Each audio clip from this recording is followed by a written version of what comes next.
Hi, I'm Professor Goins. Welcome to the Math Professor's YouTube channel. If you look for videos explaining topics in pretty much any college mathematics course, please consider subscribing, checking out our playlists, watching videos, liking, commenting, sharing those videos. Those are really simple interactions that you can do that greatly help us out. In other words, help us to reach a bigger audience. And I know I've watched YouTube videos before, and the person doing the presentation is always saying, hey, hit the like button, hit the share button, hit the comment button, hit the subscribe button, and I usually ignore it, but it really does help us out. So please go ahead, and we would appreciate you doing that. Let's get into the current video. Representing plane regions using polar coordinates. This is something that you will, chances are, see for the first time, perhaps the only time, in your Calculus 3 course, usually near the end of the multiple integral chapter or at some point during the multiple integral chapter, leading up to computing double integrals using polar coordinates. But this video, I just want to talk about how do I represent a plane region using polar coordinates. I'll save the integration to another video. Well, let's first of all talk about what polar coordinates are. Well, if I look at a point in the plane, okay, and let's say I just represent, I'm looking at this specific point right here. Well, there's one way to represent that point, and that's something that we are all familiar with, and that's using the XY coordinate system, meaning I'm going to write this point, let's refer to this as, well, here, let me be consistent here. Rather than label the axes, I'm just going to generically call that X value X and the Y value Y. So let's say this is the X value, and this is the Y value, and therefore we would label this specific point as X comma Y, and of course this is the Cartesian coordinate system. This is something that we pretty much use from middle school, if not earlier, through high school, through your first handful of college courses. Probably not until Calc 3. You're really not going to see anything other than Cartesian coordinates. Generally speaking. But Cartesian coordinate systems is one way to represent that point. All right, what's another way? Well, let's take that exact same point, and let's just say it's in the exact same location. Another way that I could represent the location of this specific point is I could say, well, what is the distance from the origin, which I'll label as R, similar to like a radius, and then what is the angle that that radius makes with the positive x-axis, which would be the angle, say, theta, and I would call this point R comma theta, and this is the polar coordinate representation of that exact same point. And notice I can write any point in the plane, I can use Cartesian coordinates, just like any point in the plane I can represent with polar coordinates, because I can just rotate 2 pi radians. I could go out, either from the origin, R would be 0, or I could go out as far as I like. Any point can be represented in either coordinate system. And so one thing I want to first of all take a look at is how do I convert between the two? What's the relationship between those? Let me start with a third sketch here, and let me put both of those sort of representations on the same picture. Let me kind of just spread this out a little bit more here. And I know that, once again, let's see, I'll kind of do it in different colors here. There's X, so there's Y, and then I also have, that would be R, and this angle here would be theta. And I could also relabel X is this distance, so therefore this side of that right triangle would be the X value, and the side over here would be the Y value. Okay. Well, what's the relationship between those variables? Well, there's quite a few, right? Especially if I use, say, trigonometry, or let's start with just the most basic one. That's a right triangle, and therefore I know that R squared is x squared plus y squared, just using the Pythagorean identity, right? Pythagorean theorem, rather, which Pythagorean identity is, of course, related to that. So that's using the Pythagorean theorem. Using trig functions. Well, if I know the value of theta, could I find, and I know r, could I find x or y? Well, how is r, theta, and y related? Well, let's see. Y is the opposite side, and this is the hypotenuse. So opposite hypotenuse, that's the sine function. Therefore, I know that the sine of theta is opposite over the hypotenuse, or equivalently, I can write y as r sine theta. Similarly, the cosine of the angle theta is x over r, which says that x is equal to r cosine theta. And these are some of the conversion equations that you can use to go back and forth between Cartesian and polar coordinates. Now what I want to do is let's look at some specific regions in the plane that we originally can represent with Cartesian coordinates, but let's convert it to polar coordinates.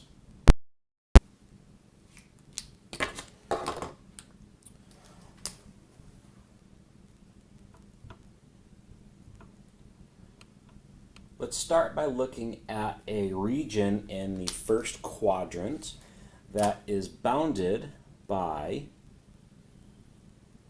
let's say this is the circle x squared plus y squared is equal to 4. In other words, the circle of radius 2. That would mean this would be 2.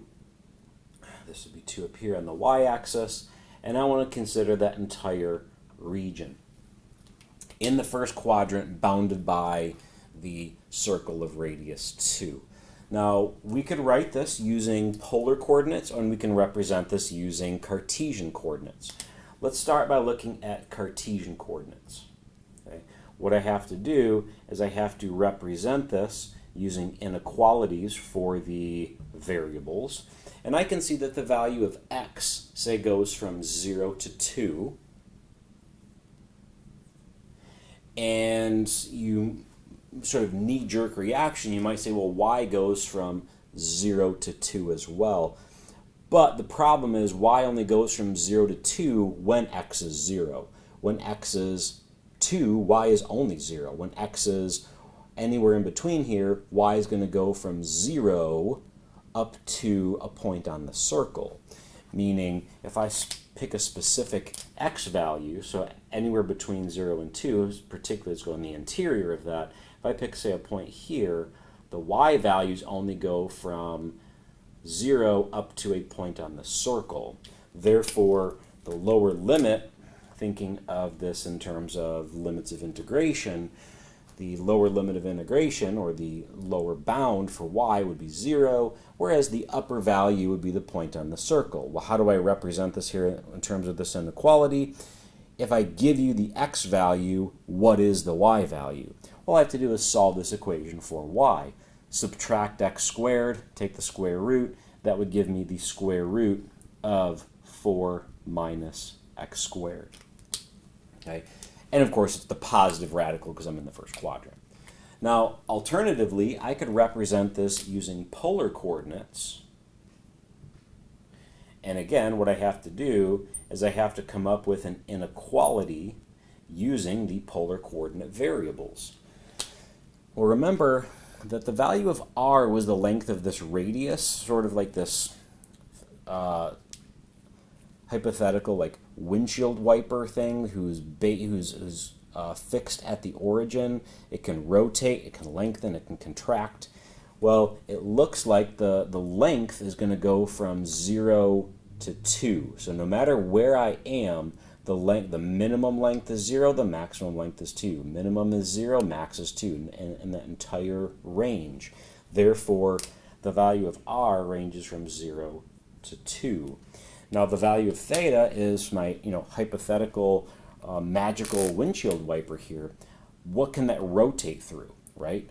Well, certainly I have to cut, so the tip of that, sort of almost analogous to like graphing a vector function, right? So I've got this vector, or this magical little like windshield wiper that's going to rotate, and the tip of it has to match all the points in the space.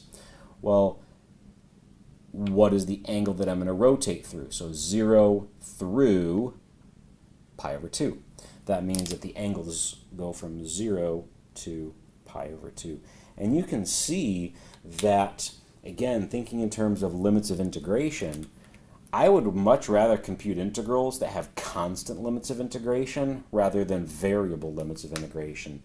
That does a couple of things for me. One, the order of integration by Fubini's theorem isn't going to matter, but then also when I evaluate this with these limits of integration, depending on my integrand, I'm going to have to plug this in, right? And so that's going to potentially complicate the integrand of that integral, and so that might end up making things worse, if not impossible. So if we can convert it to polar coordinates, depending on the region, depending on my integrand, that's a lot of times a very convenient way to go. Let's look at another example. Let's take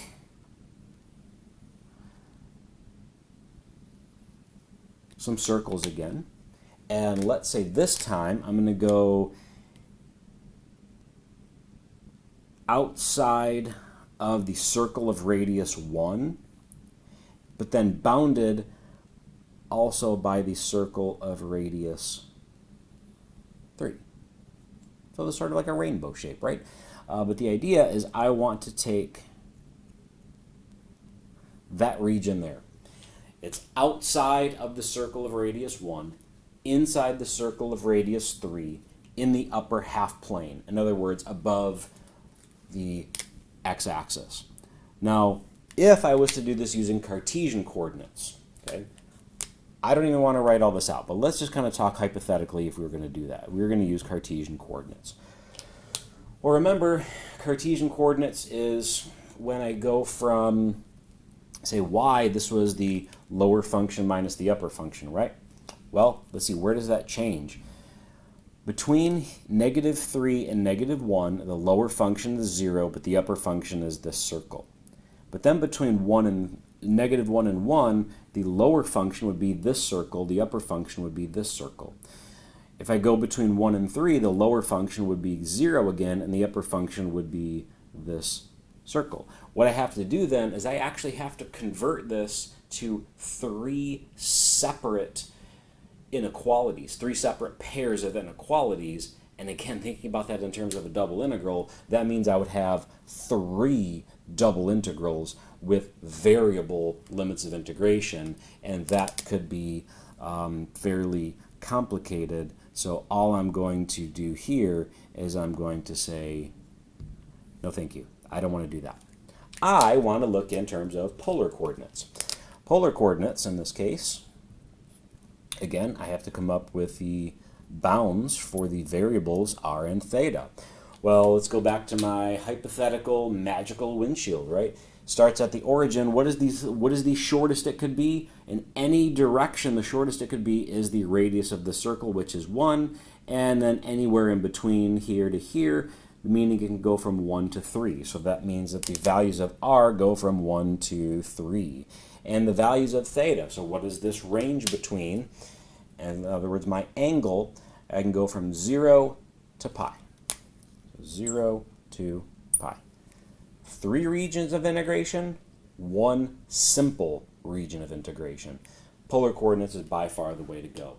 Now, if I have something in terms of, a region that's bounded by circles, that's usually one kind of red flag that says, you know what, you might want to try polar coordinates on this one for a double integral. Now, if I have something that's not bounded by circles, we can still use polar coordinates, and let's go ahead and let's take a look at that.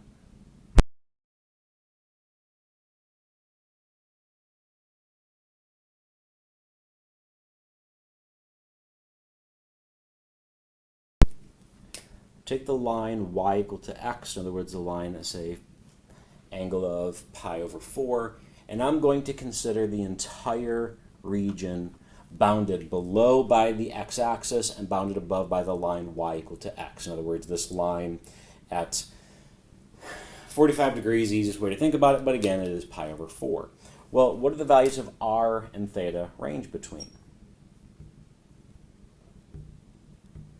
Theta, let's do that one first. It's going to go from 0 to pi over 4. So that gives me 0 to pi over 4.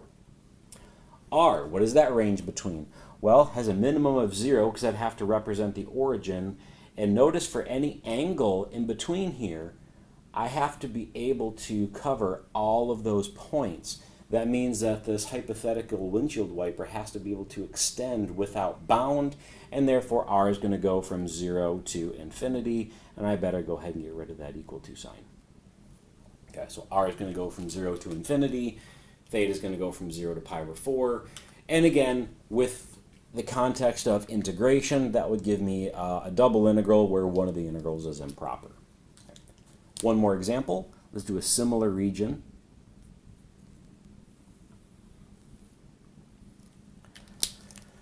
Let's say again it's bounded by the line y equal to x, but I'm going to stop it at some point, and let's say I stop it at say x is equal to, I don't know, 4. So I've got this triangular region. Again, this is the line y equal to x, just like it was over here. I said it but didn't write it, okay, but just to make sure it's there. And then let's bound this by, or represent this with polar coordinates. What is r and theta bounded between? Let's start with theta. Theta is going to go from 0 to pi over 4. That's the same as before. But what does r go between? Well, if I rotate all the way up to here, right, so I'm on the line y equal to x, the values of r would go from 0 to the length of this triangle, right? If this is 4 and then this is 4, then we could find the length of that triangle, and that would get using Pythagorean theorem, and that could give me the maximum here. However, if I rotate down to here, the maximum is 4. If I rotate up here, that's a little bit longer. Here it's a little bit longer. Here it's a little bit longer. So what I actually have to do is we have to say, all right, well, for a specific angle theta, what is the maximum length here? So I'll call this L. Okay. What is the length for each angle? Well, clearly we can see that the minimum is going to be 0, but what is the maximum that would convert out to? Well, what is the relationship within this right triangle here, bounded by this green line, dotted line, and the horizontal axis? Remember, the value 4 here is this entire length, so therefore what I have, let me kind of put it over here so maybe it's easier to read. I take that same triangle and just superimpose it over here. So I've got theta, I've got L, and then I've got 4. Well, what's the relationship between those? Well, I've got the adjacent side, and I've got the hypotenuse, so that'd be the cosine. That means that the cosine of the angle theta is the adjacent over the hypotenuse. And therefore, L, if I multiply by L, divide by cosine, I get 4 over cosine, which means L, of course, is 4 times the secant of theta, and therefore the bounds for r would be 4 times the secant of theta. And then in a case like this, you'd have to make a judgment call. Is it easier to integrate this using rectangular coordinates, in other words, Cartesian coordinates, or should I convert it to polar coordinates, and then I have one of my limits of integration is going to have a secant function in it? It's going to depend in particular on what your integrand is. We'll explore how to compute those integrals, putting these pieces together with my regions of integration, representing them in polar coordinates, and then how do I compute the actual integral in a subsequent video. But thank you for watching, and please consider subscribing.